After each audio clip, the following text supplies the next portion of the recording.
그러니까 국내 상황이 굉장히 어려웠었습니다. 아직 틀이 잡히지도 않았고, 그래서 그런 어려운 상황이었는데 전쟁이 터지고 이거를 어떻게 해야 되느냐 이렇게 생각을 해봤을 때, 모택동의 경우에는 만약에 통일이 돼가지고 미군이 압록강 두만강까지 올라와서 국경을 사이에 놓고 자기네들과 대치하는 상황이 전개되는 것, 이거는 절대로 용납할 수 없다라고 생각을 했던 겁니다. 그렇게 되면 이제 완전히 중국을 견제하는 포위망이 형성이 되고 직접 정말 그 미군하고 국경을 가로막고 대치가 되는 상황이기 때문에 절대로 용납할 수 없다 해가지고 희생을 무릅쓰고 개입 결정을 내린 것이죠. 당시에 그 내부 참모들도 반대가 심했다고 해요. 참전했다고. 하여튼 그 결단을 내려가지고 참전을 하게 된 건데, 그 후에 이제 미국과의 관계가 더욱더 악화되고 중국은 국제 무대에서 소외당했죠. 완전히 고립을 당했었어요. 근데 이제 시간이 한참 흐르고 1970년대 초반이 되어가지고 상황이 변하기 시작했어요. 미국은 베트남 전쟁에 참전을 하고 있었는데 베트남 전쟁에서 발을 씻고 나와야 되겠는데 어떻게 해야 되느냐, 그게 이제 고민거리였어요. 당시 미국의 입장에서는 이제 키신저 안보보좌관과 닉슨 대통령 두 사람이 이제 적군입니다만, 베트남 전쟁에서 빠져나와가지고 미군이 사실상의 패배나 마찬가지고 그런 상황에서 어떻게 미국의 영향력을 계속 유지를 해야 될 것이냐, 이걸 꼭 고민해봤을 때 한 가지 방법은 국제사회에서 고립되어 있는 중국을 국제무대로 끌어내가지고 소련하고 같이 경쟁을 하게 만들었어요. 미제이.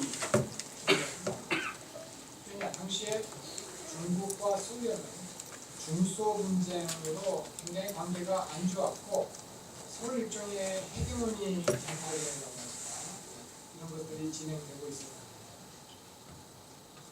서로 주도권을 잡고 있고, 그래서 이제 중국을 국제 무대로 끌어내게 된 겁니다. 그래서 1970년대 초에 키신저가 방문하고 닉슨이 중국을 하고 해가지고 이제 미중 관계가 개선이 되죠. 이제 그러고 나니까 중국의 입장에서는 이 국제 무대에 본격 진출을 하게 되고, 그 상황에서 이제 그동안에 걱정해왔던 안보 문제, 이건 걱정할 필요가 없이 이제는 마음 놓고 경제 개혁 개방을 중심으로 경제를 살리는 그런 일에 매진할 수 있겠다, 이렇게 생각을 했던 거예요. 이제 그 과정을 주도했던 사람이 바로 김석현입니다. 그래서 이제 서서히 그 사회주의 체제를 시장 경제화 시켜왔죠, 지금까지. 그 결과로 지난 35년 동안 매년 거의 10%에 가까운 성장을 해왔죠. 근데 그게 뭐 작은 나라가 아니고 인구 13억이 되는 중국 같은 대국이 매년 10%씩 30년을 계속 성장을 한다. 이거는 엄청난 사건이죠. 그래서 세계 권력 한도가 바뀌게 되죠. 그러니까 지금은 역설적인 게, 미국 입장에서는 이런 식으로까지 중국이 크리라고는 아마 예측을 못했을 거예요. 자기네들과 맞닿을 정도가 되리라고까지 이렇게 생각하지 못했을 텐데, 자기네들이 택했던 이런 전략적 선택의 결과로 사실은 중국이 이렇게 클 수 있을까라고 하는 거를 되돌아보면 묘한 생각을 하겠죠. 미국 사람 입장에서.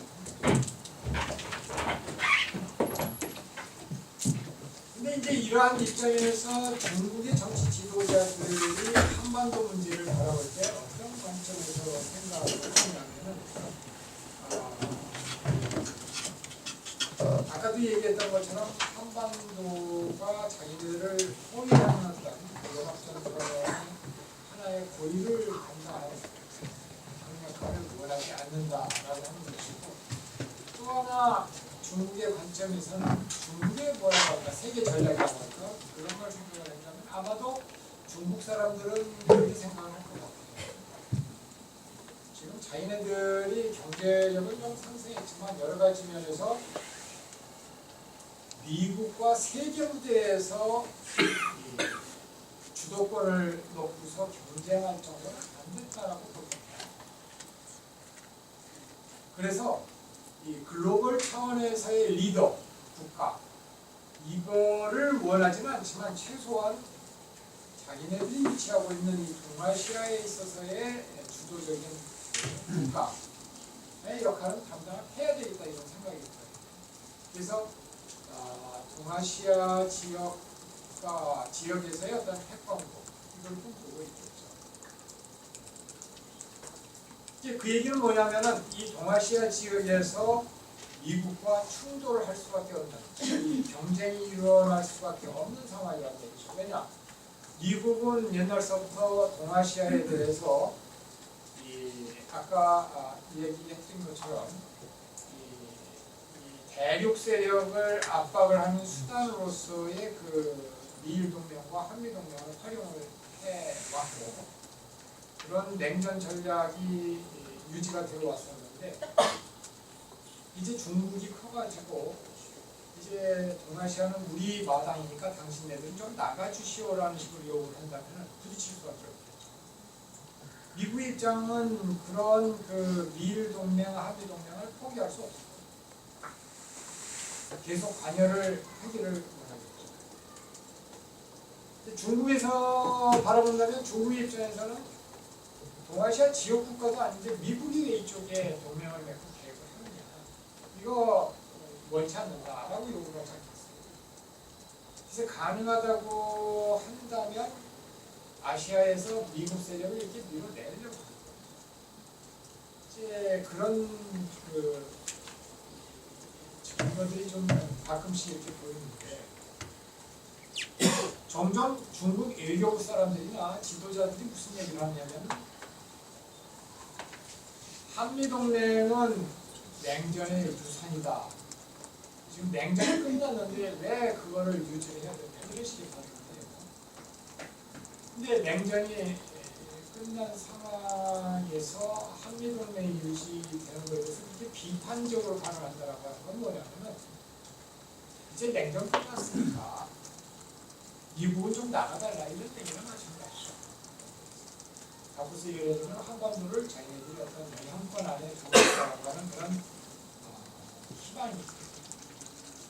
이미 북한의 경우에는 자기네들의 영향권 안에 들어가 있다고 볼 수가 있죠, 사실은. 왜냐? 중국은 그동안에 북한을 일종의 그 완충국가 비슷하게 바라보고 있었어요. 완충국가라고 하는 건 뭐냐면은 한국이나 한국의 동맹국 미국의 영향력이 휴전선을 넘어서서 북진하는 걸 갖다 북으로 올라오는 것을 막아주는 방패막이 역할, 이거를 북한이 해줬으면 하는 거죠. 그래서 이 북한이 가운데 딱 버티고 있어야 해양 세력인 그 미국과 일본과 가까운 한국의 그 세력이 북상하는 것을 막아줄 수 있을 거다, 이렇게 보는 것이죠, 전략적으로. 그래서 북한이 중국이 원하지 않는 행동을 하더라도 거기에 개의치 않고 사실은 지금까지 꾸준히 북한 체제를 유지시키기 위해서 에너지 공급해주고, 그 다음에 식량 대주고 그러고 있는 거죠. 예를 들자면은 중국은 북한의 비핵화를 원하거든요. 북한이 핵하는 거 원치 않아요. 그래서 서방 국가들하고 협조를 해오고 있죠. 육자회담을 이제 주최하기도 하고. 그래서 예를 들자면은 북한이 핵실험했다 그러면 유엔 안보리 결의를 비판하는 결의를 내놓을 때 중국이 앞장서서 해요. 근데 문제는 뭐냐면은 한편으로는 그러면서 예를 들어서 북한에 대해서 경제 제재를 하고 그럴 때에 중국이 그렇게 썩 적극적이지가 않았어요. 왜냐하면 중국의 입장에서 본다면은 북한의 비핵화도 중요하지만 그거보다 앞장서서 더 중요한 게 있어요. 그게 뭐냐면 북한의 안전이에요. 북한 체제의 안정적인 유지. 그게 첫 번째 우선순위라는 거죠. 중국의 입장에서. 그렇기 때문에 중국은 북한에 대해서 이렇게 지원을 해왔다. 근데 재밌는 거는 중국의 그런 의도를 북한 사람들이 볼 리가 있겠어요? 밖에 뚫고 있죠. 그러니까는 자기네들 하고 싶은 대로 다 하는 거예요. 정도의 문제. 그래서 서방의 그 전문가들은 뭐라고 비아냥거렸느냐면 개의 꼬리가 원통을 흔들고 있다 이렇게 비판했어요. 이게 뭐냐면 원통에 해당하는 중국이고 꼬리에 해당하는 건 북한이라는 얘기죠. 근데 원통이 꼬리를 흔드는 게 아니라 꼬리가 원통을 흔들어대고 있다는 거예요. 뭐냐면 북한이 핵실험하고 미사일 발사하고 자기네들 하고 싶은 거 다 해도 중국이 꼼짝도 못하고 질질 끌려가고 있다고 비판했어요. 그게 사실은 후진타오 주석까지 시기에 태도였는데 재밌는 일이 벌어지고 있어요. 요즘에. 시진핑 주석이 들어서고 나서 태도가 바뀌고 있어요. 작년에 시진핑 주석이 들어서고 나서 얼마 되지 않아가지고 터진 사건들이 뭐냐면 북한의 3차 핵실험이죠. 3차 핵실험, 미사일 발사, 그다음에 위성 발사 이런 거를 할 뿐만 아니라 아주 그 상전 그 공격도 굉장히 강하게 해가지고 맨하탄을 불바다로 만들겠다 이런 얘기를 하고 그랬었죠. 그래서 제가 그때 이제 독일 베를린에 그 한식학교를 가 있었었는데 거기에 독일 사람들이 계속 전화를 하는 거예요. 전쟁 나는 거 아니야? 당신 여기서 이러고 있을 때 그러더라고요. 뭐 괜찮다 그렇게 얘기했죠. 저러다가 또 다시 전쟁에 했지만 그런 식으로 야단을 부리는 거를 굉장히 못마땅하게 생각했던 거예요. 시즌. 자기가 주석이 돼가지고 이제 시작을 하려고 하는데 이 조그마한 이 북한이라고 하는 나라가 재를 부리는 거죠. 아마 기분이 굉장히 언짢았을 거예요. 게다가 또 이제 그 수개월 지난 다음에 북한하고 중국하고의 관계, 특히 경제 관계에 있어서의 핵심 인물이 누구냐면 장성택이었어요. 근데 장성택을 그렇게 무참하게 제거를 했죠. 제거를 했을 뿐만 아니라 그때 당시에 북한 당국이 발표한 그 장성택의 죄상을 읽어보면은 그게 그런 구절이 나와요. 그 다른 나라의 이익을 앞장서서 옹호해주고 이렇지. 근데 거기서 다른 나라라고 하는 중국 사람들이 그걸 모르겠어요. 이 북한이 지금 우리를 비판하고 있는 여러 가지로 기분이 안 좋은 거죠. 중국의 정치 지도자들 입장에서. 근데 이 시진핑 주석의 스타일이 굉장히 뭐라고 할까 이 한국식으로 표현을 하자면은 다단성이 있고 좀 결단력이 있는 그런 스타일이에요. 그래가지고는 굉장히 북한에 대해서 공개적으로 비판하고 그동안의 중국의 스타일은 공개적으로 비판 절대 안 하거든요. 자기네들이 어떤 특수관계가 있다 해가지고 항상 비판할 게 있으면 조용히 이렇게 해왔는데 공개적으로 국정에 대해서 비판을 했습니다. 그리고 이 김정은의 국정 방문도 아직도 오케이를 안 했어요. 그런 상황에서 시진핑 주석이 올해 7월 달에 서울에 방문했죠.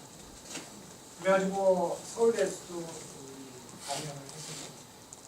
그때 저도 그 자리에서 강연을 들었습니다만 깜짝 놀랐습니다. 이 연설의 상당 부분이 과거에 한중 간에 얼마나 서로 협력을 해왔고 뗄래야 뗄 수 없는 관계 이걸 쭉 설명을 하면서 이 감정적으로 이렇게 어필을 하는 그런 연습을 하는 걸 보고서 대단히 하여튼 그 중국이 한국에 대해서 거의 공을 들이고 있구나 하는 느낌을 받았어요. 그만큼 지금 치열하게 그 한반도를 둘러싼 상황이 전개가 되고 있고 중국의 생각들이 이렇게 바뀌고 있다. 심지어 어떤 학자들은 중국의 시진핑 그 주석이 지도하는 그 중국은 북한을 포기를 했다. 아까 이 얘기했던 그 만충지대로서의 역할을 포기를 했다. 이렇게까지 얘기하는 사람이 있어요. 중국 교수들. 그러니까 내가 보기에는 그거는 주류 설은 아닌 것 같고 조금 두고 봐야 될 거예요, 시간을. 그래서 정말 그런지는 좀 기다려 봐야 될 것 같은데 어쨌든 북한을 상당히 강하게 이렇게 대하고 있는 것은 사실입니다. 한반도 통일에 관해서는 굉장히 조심을 하죠. 왜냐? 아까 얘기했던 것처럼 한반도가 통일된 후에 외교적인 향배가 어디로 갈지 모르겠다라고 하는 걱정을 할 것이고, 그래서 통일된 한국이 절대로 자기네들의 국가 이익에 해가 되지 않을 것이다라고 하는 그 보장을 미리 확보하려고 노력을 할 거예요. 그래서 그런 부분들을 우리가 이제 고려를 잘 해야 중국의 협조를 받아낼 수 있을 것이다라고 하는 것이죠. 그러니까 중국의 입장에서는 한반도가 통일돼가지고 가장 걱정하는 건 아마 그거겠죠. 미국과의 어떤 관계, 전통적으로 한미 관계, 그거에 대해서는 아마 인정을 할 겁니다. 그러나 미국, 중국, 미국, 일본, 통일하고 이런 나라들이 서로 아주 똘똘 뭉쳐가지고 자기네들을 포위하고 앞서요. 또 예를 들어서 미국과 중국 간의 어떤 대결 상태에 진입을 했는데 한국이 중국이 불리한 그런 행동을 하는 것, 이런 것들에 대해서 상당히 우려를 걱정을 합니다. 그래서 그런 부분들에 대해서 중국을 안심시켜줄 필요가 있겠죠. 그래야 중국도 협조를 올 것이다 이렇게 생각을 합니다. 그 다음에 이제 러시아가 있는데요. 이 러시아는 한국 입장에서는 중요한 협력 파트너가 될 수가 있는데 요즘 상황 돌아가는 것이 꼭 그렇게 할 수 있도록 여건이 조성되고 있지는 않습니다. 지금 현재. 우선 러시아의 경우에는 1991년에 소련이 망하고 생겨난 나라죠. 러시아. 한 10년 동안은 굉장히 고생을 했어요. 왜냐? 사회주의 경제 체제가 완전히 망하게 된 상황에서 이거를 어떻게 시장 경제로 바꾸느냐. 이걸로 굉장히 그 과정에서 혼란이 많았죠. 근데 이제 옐친 대통령이 1990년대 한 10년 동안 옐친 대통령이 통치를 했는데 굉장히 아주 힘들고 어려운 시절이었습니다. 시장 경제로 전환해 나가는 거죠. 그래가지고 이 러시아 사람들이 엄청 그 고생을 많이 해가지고 그때 생각만 하면 아주 치를 떠는 그런 상황입니다. 후계자로 푸틴 대통령이 등장을 했죠. 2000년대 초에. 이 사람은 굉장히 뭐라고 할까, 상당한 리더십을 발휘를 해가지고 경제를 추스렸습니다. 그래서 경제를 안정화시키고, 그 다음에 또 러시아의 경우에는 석유하고 가스 생산이 굉장히 중요합니다. 그 석유 가스 생산에서 나오는 수익이 러시아 정부 예산의 한 50% 가까이 차지합니다. 그게 이제 어떻게 보면 강점이자 약점이죠. 왜냐? 만약에 석유 가격이 지금처럼 떨어진다면 어떻게 되겠어요? 경제적으로 타격이 굉장히 크겠죠. 그러니까는 석유나 에너지 섹터에만 의존하지 않고 다른 산업 분야도 많이 발전을 시켜놔야 되는데 그걸 못한 거예요. 이게 러시아의 약점입니다. 뭐 지금 군사적으로는 아주 대국이죠. 핵도 뭐 상당히 많이 가지고 있고 군사적으로는 대국이고 이제 경제가 좀 90년대에 비해서 좋아지고 안정이 되니까 푸틴이 상당히 그 옛날을 그리워하면서 과거 소련의 위상을 되찾고자 하고 있어요. 푸틴 대통령이 공식적으로 한 얘기가 있어요. 어떤 연설에서 19세기 세계사에서 가장 재앙적인 사건은 소련의 붕괴였다. 이게 전적으로 푸틴 대통령의 생각을 드러내주는 말이죠. 뭐냐? 굉장히 억울한 거예요. 이 양반의 입장에서는.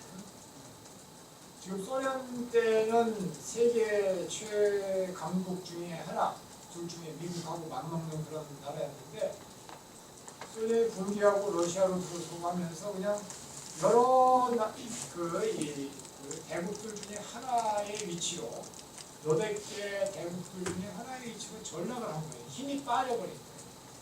과거의 어떤 그런 위상도 완전히 잃어버리게 된 거예요.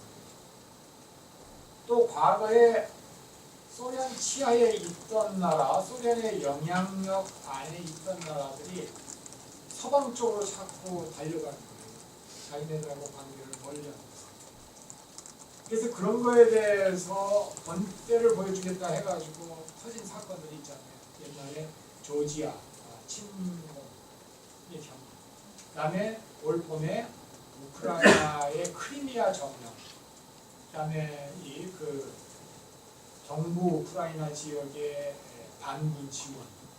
이런 것들이 지금 바로 그런 본때를 보여주는 작업이죠. 소련 푸틴의 입장에서는 용납할 수 없다는 거예요. 과거의 소련의 구성국, 소비에트 연방의 구성국가였거나 이런 나라들이 어떻게 서방 세계에 가까이 가면서 우리한테 등을 돌리게 해서 이거 그대로 놔두면 우리는 뭐냐 그럼 도대체 이런 생각을 하게 된 거죠. 그래서 그 용납을 못했다는 거죠. 그래서 이제 그렇게 혼을 내주고 있는 거죠. 푸틴의 입장에서는. 근데 이제 그 서방 국가들 입장에서는 냉전 끝나고 나서 그동안의 그 전제 공산 독재 체제에서 힘들어하던 국민들이 자유민주를 희구하고 그걸 희망하고 그런 체제로 가고 싶다라고 그러는데 어떻게 하겠느냐? 당신이 같으면 이렇게 나오는 거죠. 그래서 이 나토에 가입을 하겠다, EU에 가입을 하겠다 그러는 건데 당신네들이 완전히 그 파워 폴리틱스 관점에서만 계산을 해가지고 과거에 우리 영향권 안에 있던 나라인데 하면서 그렇게 나누는 게 말이 되느냐 하면서 이제 부딪히고 있는 거예요. 이 유럽 쪽에서. 그러니까 이제 과거 소련의 영광을 되찾고 싶어하는 푸틴 대통령. 그 정책이 서방 세계하고 이렇게 부딪히고 있는 겁니다. 이제 서방 세계에서는 그렇다고 당신네들은 주권 국가의 영토를 갖다 점령을 해가지고 그렇게 막 막말해로 하도 되는 거냐 국제법이 있는 건데 이런 식으로 이제 또 이제 그런 상황인데 이 소련은 시베리아 개발에 대해서 아주 관심이 많아요. 아직 여력이 없는데 이 시베리아 연해주 쪽을 개발해야 되는데 그리고 이 아시아에 속하는 국가로서도 위상을 좀 강화시켜 보고 싶다는 게 이제 생각이죠. 그런데 이 연해주 개발 이거를 하려면 협력 파트너가 있어야 되는데 중국은 좀 두려워요. 왜냐? 너무 인구가 많은 거야. 중국. 시베리아 지역은 사람이 별로 살지도 않는데 거기에 그냥 중국 사람들이 몰려들기 시작하면은 당장 그냥 이 중국화가 되버릴 거에 대한 두려움이 있어요. 일본은 돈도 있고 기술도 있고 그런데 관계가 별로 썩 그렇게 좋지 않아요. 왜냐? 이 국방 사개 도서가 이제 이걸 놓고 서로 분쟁하고 있어요. 근데 한국은 굉장히 다이내믹하고 일도 열심히 하고 또 적당히 사이즈도 작아가지고 걱정을 할 필요가 없어요. 위협이 안 돼요. 그러니까 한국하고 협력하는 거에 대해서 아주 좋게 생각하는 의견들이 있어요. 그래서 한국의 입장에서는 사실 또 러시아하고 친해놓으면 여러 가지 이득되는 점이 있죠. 경제적인 측면에서도 이렇게 이 남북 철도를 시베리아 철도로 연결을 시키면은 완전히 트랜스포테이션, 허브 역할을 갖다가 한국이 할 수가 있습니다. 또 에너지, 러시아는 요새 지금 에너지를 어떻게 팔까 걱정이 많죠. EU에 많이 팔았었는데 EU가 지금 경제가 안 좋아가지고 가스에 대한 천연가스에 대한 수요가 줄어들고 있고, 그다음에 경제 제재 여파도 있고 그래가지고 이거를 아시아 쪽으로 돌려야 되겠는데 아시아의 어느 나라가 좀 이 가스를 사줄까 걱정이 많아요. 그 대상이 중국, 일본, 한국 이런 나라죠. 만약에 이제 그런 에너지 협력을 할 수 있다면 그것도 좋고.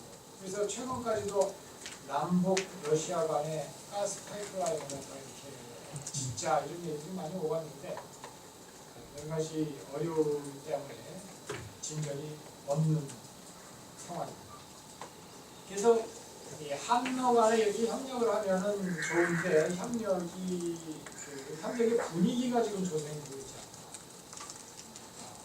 않다라고 하는 것이죠. 그리고 러시아 사람들은 미국이나 중국 그다음에 이런 나라들하고 달리 한반도 문제에 대해서 한 발짝 뒤로 떨어져 있으면서 관찰을 하고 있죠.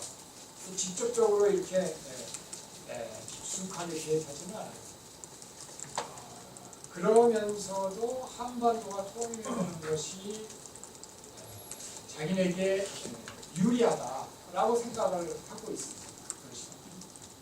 그걸 반대할 이유가 없고 그렇다 이렇게 보고 있는 것이죠.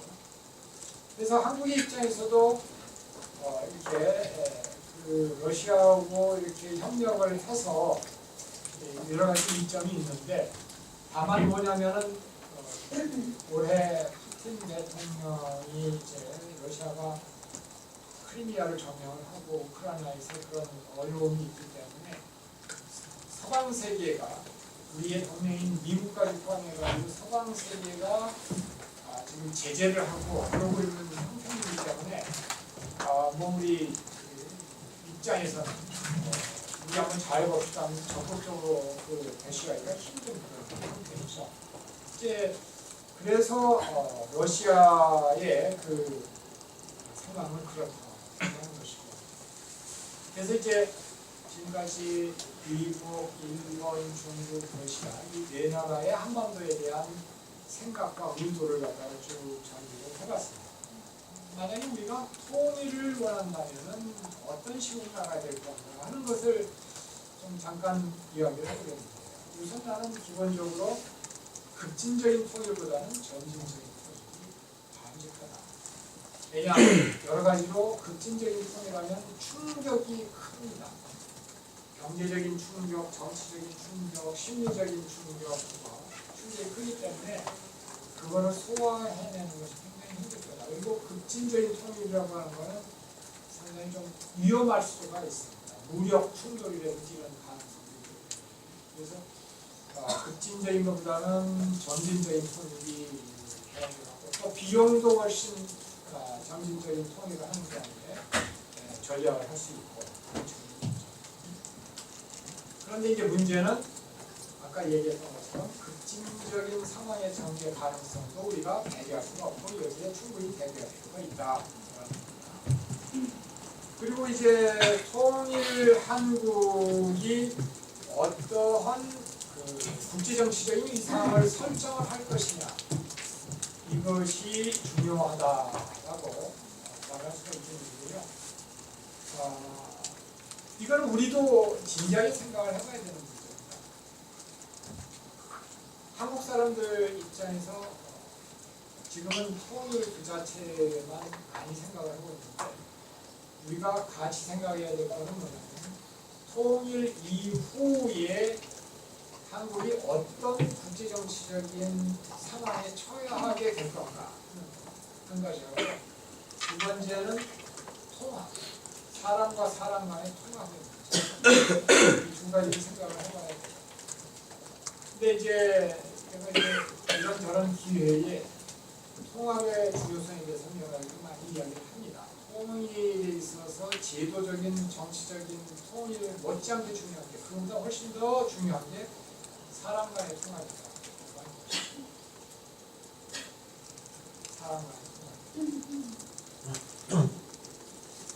그 사회주의 독재 체제 하에서 사람의 인권이 보장받지 못하는 그런 체제에서, 그리고 경제적으로는 통제 체제, 계획경제 체제에서 모든 걸 국가에 의존했던 그런 체제에서 살던 사람이 자유민주주의 시장경제 체제에서 살아야 되니까 두 주민들 간, 남쪽의 주민과 북쪽 주민들 간의 통합이 제대로 이루어지지 않으면 상당히 큰 어려움이 있을 거다. 그래서 지금 가장 중요한 것은 우리가 어떻게 통일 이후에 북한 주민들의 새로운 체제로의 적응을 효과적으로 감당하도록 준비를 할 것이냐는 문제입니다.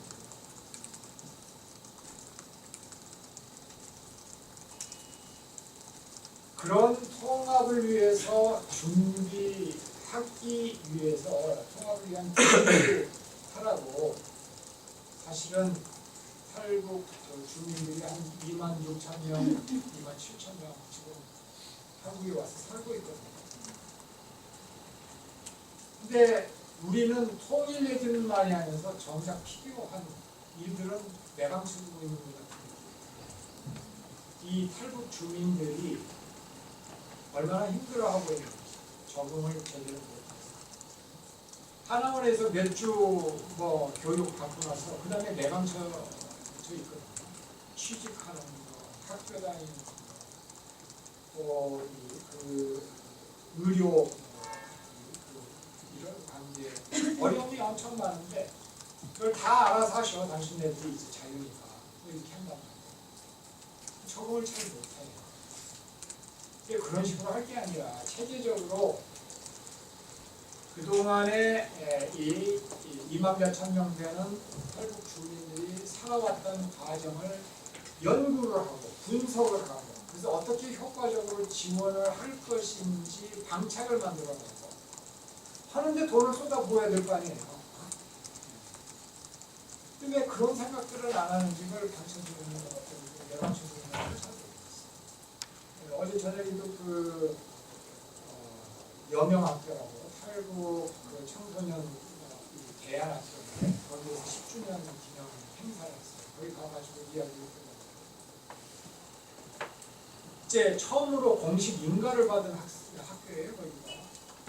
그런데도 그 교관 선생님 얘기가, 거기에 100명 일하는 강사분들한테 월급을 지난달에도 주기가 힘들어가지고 걱정을 한참 하고 있었는데, 갑자기 어떤 복지가가 이렇게 등장을 해가지고 지원해 주는 거랑 월급을 줄 수 있었다, 이런 이 얘기를 들었다고 거의 사회 보는 사람이 얘기했어요.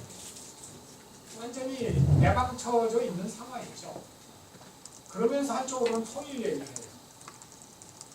통일을 하는 데서 가장 중요한 것 중에 하나가 교육일 텐데, 그러면은 이 통일된다면 몇백만 몇천 명 되는 그 사람들을 어떻게 교육할 것인지를 지금 여기 와 있는 학생들을 대상으로 해가지고 연구를 해가지고 준비를 해놔야 될 텐데 그런 준비가 안 돼요. 그런 준비가 안 되고 이게 실제로 그 우리 학교에 와서 다니는 그 탈북 학생들이 힘들어해요. 열심히 해가지고 공부를 했는데 워낙 그쪽에서 그 교육 체제도 다르고 교육 내용도 다르고 별로 그렇게 그 내용 있는 그런 교육을 못 받았기 때문에 따라가기가 힘듭니다. 이것도 내방추고요. 내가 보기에는 체계적인 어떤 보충 교육기관 같은 게 프로그램이 만들어져야 된다고 그러거든요. 그런 거 전혀 신경을 안 써요. 그러다 보니까는 이제 탈북했던 사람이 다시 탈락을 해가지고 북쪽으로 돌아가는 아주 안타까운 현실이죠. 그러니까 통일 말로만 할 게 아니라 눈에 보이지는 않지만 장기적으로 시간은 걸리지만 그래서 이 정치하는 사람들 입장에서는 생색은 안 날지 몰라도 그런 거 기초가 되는 사업들을 해나가야죠. 취업 지원 같은 것도 북한에서의 어떤 생활 경력, 교육 경력 이런 것들을 다 따져가지고 좀 맞춤형으로 직업 훈련을 시키고 실업을 시키고 하는 그런 과정이 있어야 되는데 그런 것도 없어요. 그러니까 적응을 못하고 몇 달 하다가 나오고 몇 달 하다가 나오고 이런 식이 할 일은 많은데 말로만 통일하고 있지 않습니다. 근데 그거는 이제 통합과 관련된 문제고 이제 외교적인 통일 후에 한반도가 취할 외교적인 위상 이게 중요하다고 했잖아요. 왜냐? 이거에 대해서 주변 국가들이 굉장히 초기에 관심을 기울이고 있고 이거에 대해서 확신이 없으면 통일에 대해서 협력을 안 해줄 거니까. 그렇죠? 이런 것과 관련해서 첫 번째로 우리가 생각해 봐야 될 거는 과연 한국이 핵 개발을 해야 될 거냐 말 거냐. 많은 사람들이 뭐 핵을 가져야 된다 이런 얘기를 하는데 한 가지 지금 상황에서 단언할 수 있는 것은 한국이 통일된 후에 핵을 가지겠다고 그러면 주변 네 나라 중에 어느 한 나라도 통일을 찬성할 나라가 없습니다. 정말 가장 앞장서서 반대할 나라가 미국일 거예요. 그러니까 뭐냐? 통일을 하기 위해서는 비핵화라고 하는 원칙을 우리가 확실하게 선언을 해야 될 거다. 두 번째로는 이제 통일을 하고 난 다음에 한국의 상황은 그럴 겁니다. 통일은 됐지만 아직도 중국, 일본, 러시아라고 하는 세 나라 대국과 비교해 보면 아직도 작은 나라예요. 작은 나라인데 핵도 개발을 못해요. 그러니까 안보 보장 수단이 없는 거예요. 한국의 입장에서. 왜냐? 주변 국가들은 다 핵을 가지고 있고 일본은 언제라도 핵국가가 될 수 있는 준비가 되는 거예요. 근데 이 세 나라는 한국을 과거 역사를 보면 침략하고 힘들게 만든 아주 화려한 경력들이 있는 나라들이에요. 근데 이런 나라들을 완전히 믿고 우리 잘해봅시다. 작은 나라가 힘도 없으면서 그래야 되는데 그거는 나는 바람직하지 않다. 그래서 나는 통일 후에 한국은 멀리 있는 나라를 끌어들이고 영향으로 삼아가지고 주변 국가들을 견제하는 전략으로 나가야 된다 이렇게 봅니다. 그래서 한미 동맹은 계속이 되는 것이 아마 바람직할 것이다. 문제는 한미 동맹을 한다고 하면 중국이 긴장할 수도 있습니다. 왜 지금 당신이 한미 동맹을 하려고 합니까? 그렇기 때문에 한미 동맹의 성격을 공격적인 어떤 그런 동맹이 아니라 방어적인 동맹의 성격. 그러니까 외부 세력이 우리를 침략하는 경우에 대비한 그런 이 방어적인 성격의 동맹으로 바꾸고 그 다음에 그 미군 주둔 문제도 중국이 걱정하지 않도록 이 휴전선 이남에 주둔을 하거나 아니면 뭐 지상군 그 육군은 아예 그냥 한반도에서 나가게끔 만든다거나 뭐 이런 식으로 얘기할 수도 있는 거겠죠. 그런 식으로 하면서 중국에 대해서 통일이 되면은 당신네들이 걱정하는 걱정거리들 이거 다 해소해 줄 수 있고 그래서 주한미군 문제 그것도 우리가 당신네들이 원하는 대로 잘 이야기해서 할 수 있는 거고. 그다음에 이 사람들이 걱정하는 거는 뭐냐면은 통일되고 나면은 한국 사람들이 과거의 영토 문제, 뭐이 간도 문제 이런 걸 이제 거론을 할까봐 걱정합니다. 그 문제에 대해서도 논의를 해보자고. 그다음에 또 하나는 이 통일되고 난 다음에 동북삼성에 거주하는 이 조선족들의 생각, 마음이 북경으로 향하는 게 아니라 이 서울로 향하는 것을 경고해요. 민족주의 감정. 이거 문제에 대해서도 걱정하지 않도록 잘 해보자. 그리고 통일이 되면은 북한에 엄청난 투자가 이루어져야 될 텐데 당신네들 이 동북삼성 경제 발전에도 시너지 효과가 있어가지고 이득이 클 것이다. 또 철도도 연결을 하고 해가지고 여러 가지 경제적인 이익이 크다 이런 식으로 설득을 할 필요가 있다는 것이죠. 그래서 그런 약속을 하고 그래서 이제 중국의 협력을 구할 수 있을 것이다. 러시아의 경우에는 아까 얘기했던 것처럼 철도나 에너지, 경제 협력 이런 이점도 있지 않냐 이렇게 이야기할 수가 있겠고. 일본의 경우에는 당신네들도 북한 지역에 투자를 해서 많은 여러 가지 경제적 이점을 확보를 하는 것이 좋을 것이다 이렇게 강조를 할 필요가 있겠고.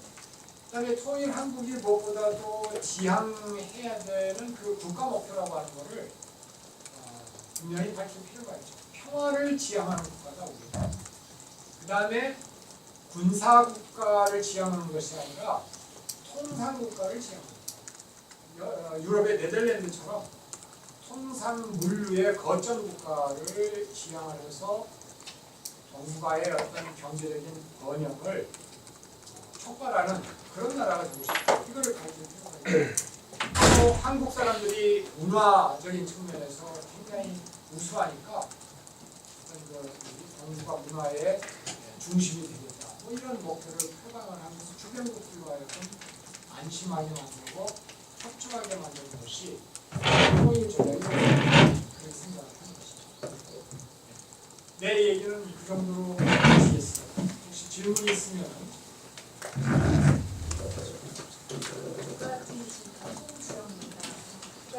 어느 학교가요? 어느 학교? 대세역의 정치외교학과. 정치외교학과. 첫 번째 질문은 외교 관련해서 한국이 이제 급변하는 정부가 정세에서 주도적인 역할을 하겠다고 이제 정부가 탄력력 구상, 한반도 신뢰 프로세스, 러시아 이니시티브 이런 많은 화려한 수식 어구를 내세워서 정책들을 이제 시행을 했는데 그럼에도 불구하고 최근 이제 뉴스에서 나오는 정보로는 한국 외교의 위기다, 한국 외교가 고립되어 있다라고 이제 판단이 되어 있는데 이러한 진단이 나오는 이유가 어디에 있다고 보시는지 궁금합니다. 그러니까 학생이 생각하기는 어디에 있는 것 같아요? 일단 기본적인 지정학적인 한계가 있다고 생각이 되는데 제가 생각했을 때는 나아가서 우리나라가 너무 어떤 새로운 정책을 추진한다라는 그러니까 이름만 좀 번지르르한 정책들을 빈속빈속하게 만들어내서 그 내실이 좀 부족한 것이 아닌가 하는 생각도 좀 들고 일본 외교 한일관계 정책도 이제 하나의 영향이 있을 수 있습니다. 정부가 평화협력 구상, 나는 그 구상 자체는 굉장히 바람직하다고 봐요. 왜냐하면 중국, 일본이 서로 긴장하고 대립하고 있는 상황에서 한국이 뭔가 긍정적인 기여를 한다면 그건 정말 세계 평화에 기여를 하는 거죠. 그래서 그런 방향으로 주도를 해나가는 목표를 설정한 것은 바람직하다. 그리고 실제로 그 방향으로 노력을 하는 것이 중요하다고 생각합니다. 근데 일단 그런 목표를 세웠으면은 여러 가지 이제 걸리는 문제들이 있죠. 예를 들자면은 어떻게 중국하고 일본을 함께 끌어안아가지고 대화로 나가게 할 것인가를 고민을 해야 될 거예요. 근데 한국에 지금 한중일 협력 사무국이 있거든요. 해가지고 한중일 국가 정상들이 그동안에 한 4, 5년 동안 쭉 만나서 서로 대화도 나누고 하면서 협력을 해왔어요. 근데 2년 동안 그 열리지를 않았어요. 관계가 나빠지고. 그러니까 이제 그런 상황에서 한국 정부가 어떻게 행동을 하느냐가 중요하죠. 그걸 봐야죠. 그걸 보면은 실제로 동북아 평화 협력을 위해서 노력을 하거나 아니냐 이런 걸 보이는 것이죠. 근데 미미해요. 좀 안타깝지만은 그런 예를 들자면은 한중일 3자 그 정상회담을 추진을 하는 거를 한국이 주도적으로 열심히 나갔어야 되는데 중국이 싫다고 하는데 뭐 우리가 적극적으로 할 수가 있겠는데 이런 태도였다고 들었어요. 이제 그럴 때에 중국 설득을 하기 위해서 나서겠죠. 그리고 한국이 열심히 해가지고 한중일 정상회담이 성사가 될까라고 한다면은 정부가 평화협력 구상을 위해서 정말 한국 정부가 열심히 뛰는 게 되죠. 지금까지는 그러지는 않았어요. 그리고 한일 그 갈등에 너무 끌려갔다는 그런 측면이 있어요. 네. 그러면서 이제 그 동북아 평화협력 구상의 주요 타겟을 비전통 안보 분야라는 데 초점을 놨어요. 환경, 반테러 협력 이런. 근데 그건 눈에 잘 안 보이는 거예요.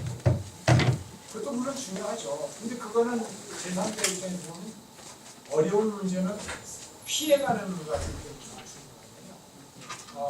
그러니까 정면 돌파를 시도를 했어야 되는 거 아니냐 하는 그런 생각이 들고 지금 이제 요즘 조금 이제 그런 얘기가 이제 나오게요. 한국 정부에서도 뭐 한중일 3국 외교부 장관을 하자라고 제안을 했다 그런 얘기들이 있는데 그 조금 일찍 출발을 했었으면 좋았을 것 같다 하는 그런 생각이 듭니다. 그 다음에 또 하나는 북한 문제예요. 동북아 평화협력 구상이 내실이 있으려면 실제로 실행이 되려면 북한 문제를 제대로 풀어갈 의지를 보여줘야지. 근데 지금 북한 문제를 풀 수 있는 기간이 지금 초입기 단계에 들어가거든요. 초기 정권이 새로 들어서고 난 다음에 한 2년 안에 뭔가 이슈를 취해서 이 방향을 설정하지 않으면은 남북 관계가 개선이 안 돼요. 지난 MB 정부 때도 그랬어요. 초기에 2년 동안은 북한이 조심스럽게 관찰하면서 이렇게도 쑤셔보고 저렇게도 쑤셔보고 하면서 남쪽이 어떻게 나오나를 테스트를 좀 해봤어요. 뭐 필요할 때는 아주 고위급 인사를 갖다 보내가지고 분위기를 살피는 거거든요. 근데 그걸 찬스를 활용을 못해가지고 남북 관계가 완전히 나머지 한 5년 동안 풀리지를 않는데 지금도 지금 이제 2년이 다 돼가잖아요. 내년 상반기까지 뭘 하지 않으면 힘들 거예요. 남북 관계 개선. 그러니까 한편으로는 토의회의를 하면서 남북 관계 진전이 없다. 또 한편으로는 동북아 평화협력 구상회의를 하면서 한반도 평화에 대한 어떤 진지한 결단이 내려지지 않는다. 그건 서로 안 맞는 얘기죠. 그래서 이 정치적인 결단이 필요해요. 이 남북 관계 문제와 관련해서도 리더십이 정치적인 리더십이 필요한 거죠. 무슨 얘기냐? 나는 기본적으로 남북 간의 경제 협력을 추진을 해서 고립되어 있는 어떤 그 북한 경제를 이 바깥 세상하고 계속 엮어지도록 이 접촉의 면을 넓혀나가야 그래야만 그게 시간이 지나면 레버리지가 돼가지고 북한의 어떤 방향을 변화하게 할 수 있는 힘이 된다, 수단이 된다 이렇게 보는 사람이거든요. 근데 그런 전략이 딱 설정이 돼서 채택을 한다면 국민들 설득을 해야 돼요. 그리고 국민들한테 우리가 장기적으로 봤을 때 남북 관계가 이 방향으로 가야 되기 때문에 지금 항상 날리는 거가 저거 좋지 않다. 이게 설득을 해야죠. 근데 그렇게 적극적으로 정치적인 리더십을 발휘해야 되는데 그게 아니고 법적으로 그걸 막을 수가 없다. 그래서 우리는 어떻게 할 수가 없다. 이렇게 나오면 그게 어떻게 저기 장기적인 전략을 추진할 수가 있겠어요. 그런 면에서 좀 정치적인 리스크 테이킹을 해야 된다. 보수 쪽이 싫어하더라도 때로는 그쪽을 설득을 해서 지금 필요한 게 이거니까 이렇게 갑시다 하면서 끌어와야죠. 그런 결단을 내리고 어떤 그 정책을 추진하기에 가장 유리한 정부가 지금 정부예요. 왜냐하면 보수 정부이기 때문에 훨씬 더 보수 세력들을 설득하기가 쉬워요. 만약에 진보 정부가 뭐 그런 거 한다 그러면 엄청난 공격을 받겠죠. 비판을 받고. 그리고 또 국제 정세적으로도 외교 여건이 한국이 주도해 나가기에 좋은 여건. 지금 미국 사람들은 북한 문제만 나오면 북한 문제에 대해서 거의 희망을 버리고 있는 상황이고, 당신네들이 뭔가 해보려면 해봐라 이런 상황이에요. 한국에 대해서. 중국은 옛날부터 협력해라 하고 얘기했던 상황이고, 그래서 외교적인 여건도 좋고, 지금 국민들은 진보 정부, 보수 정부 다 경험을 해가지고 상당히 이제 그 어떤 게 중도적이고 균형 잡힌 대북 정책인지 감을 갖게 됐어요. 이제 그런 상황이기 때문에 더없이 좋은 기회인데 그 기회를 내년 상반기 안에까지는 활용을 할 수 있어야 될 텐데 좀 걱정이 된다는 생각을 하고 있습니다. 또 다른